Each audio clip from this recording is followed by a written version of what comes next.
ഇപ്പോൾ ഒരു അഭിമുഖത്തിനിടയിൽ ഏറ്റവും കൂടുതൽ ആളുകൾ ചർച്ച ചെയ്യുന്നത് നടി സംയുക്തയെക്കുറിച്ച് തന്നെയാണ് എന്ന് പറയാം. കുറേയധികം നാളുകൾക്ക് ശേഷമാണ് നടി സംയുക്ത ഇപ്പോൾ സോഷ്യൽ മീഡിയയിൽ അടക്കം വൈറലായിരിക്കുന്നത്. ആരാധകരെല്ലാവരും സംയുക്തയുടെ പുതിയ വീഡിയോ ഏറ്റെടുത്തിരിക്കുകയാണ്. അതിൽ സംയുക്ത പറയുന്ന ചില കാര്യങ്ങൾ ഇപ്പോൾ പ്രേക്ഷകർക്ക് മനസ്സിലാകുന്നുണ്ട്. എന്തുകൊണ്ട് സിനിമാ അഭിനയം നിർത്തിയെന്നും വിവാഹശേഷം അഭിനയിച്ചിരുന്ന താരം മകന്റെ വരവോടെ പൂർണ്ണമായി നിർത്തിയതിന് കാരണമെന്തെന്ന് പലപ്പോഴായി ചോദിച്ചിട്ടുണ്ടെങ്കിലും സംയുക്ത അത് പറയാൻ തയ്യാറായിരുന്നില്ല. എന്നാൽ ഇപ്പോഴാണ് ശരിക്കും സംഭവം എന്താണ് എന്ന് സംയുക്ത വ്യക്തമാക്കിയത്. വിവാഹം കഴിഞ്ഞ് മകനായതിനു ശേഷം ഒരു അഡ്വർടൈസ്മെന്റ് അഭിനയിക്കാൻ പോയ സമയത്ത് എനിക്ക് മകനെ കാണണമെന്നും വീട്ടിൽ പോകണമെന്നും കുറച്ച് ഷൂട്ടിംഗ് വൈകിയപ്പോൾ ഞാൻ വികാരഭരിതയാവുകയും ഒക്കെ ചെയ്തു. അത് ബിജേട്ടനൊട്ടും ഇഷ്ടപ്പെട്ടില്ല. ചിന്നു, ഇത് നടക്കില്ല.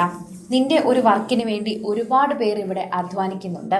അവരുടെ എല്ലാവരുടെയും ജീവിതമാണ് നീ ഇല്ലാതാക്കുന്നത്. വർക്കിന് പോകുമ്പോൾ മകനെ കാണണം, വീട്ടിൽ വരണം എന്നൊക്കെ പറയുന്നത് നടക്കുന്ന കാര്യമല്ല.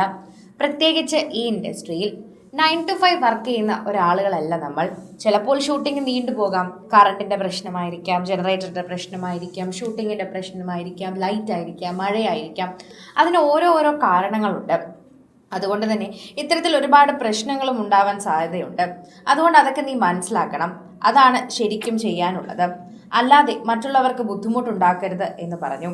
അങ്ങനെ മകനെ കാണണം, വീട്ടിൽ പോകണം, കുടുംബത്തിൽ ഇരിക്കണം എന്നൊക്കെ ആഗ്രഹമുണ്ടെങ്കിൽ അത് ചെയ്യൂ. അഭിനയിക്കാൻ പോകരുത്. നിനക്കിഷ്ടമുള്ളത് എന്താണ് എന്ന് ചിന്തിക്കൂ. നമ്മൾ കാരണം മറ്റുള്ളവർ ഒരു ദിവസം ബുദ്ധിമുട്ടരുത്. അങ്ങനെയുള്ള ബുദ്ധിമുട്ടിലേക്ക് പോകരുത്. അവിടെയാണ് നമ്മൾ നമ്മുടേതായ തീരുമാനങ്ങൾ എടുക്കേണ്ടതും പാലിക്കേണ്ടതും.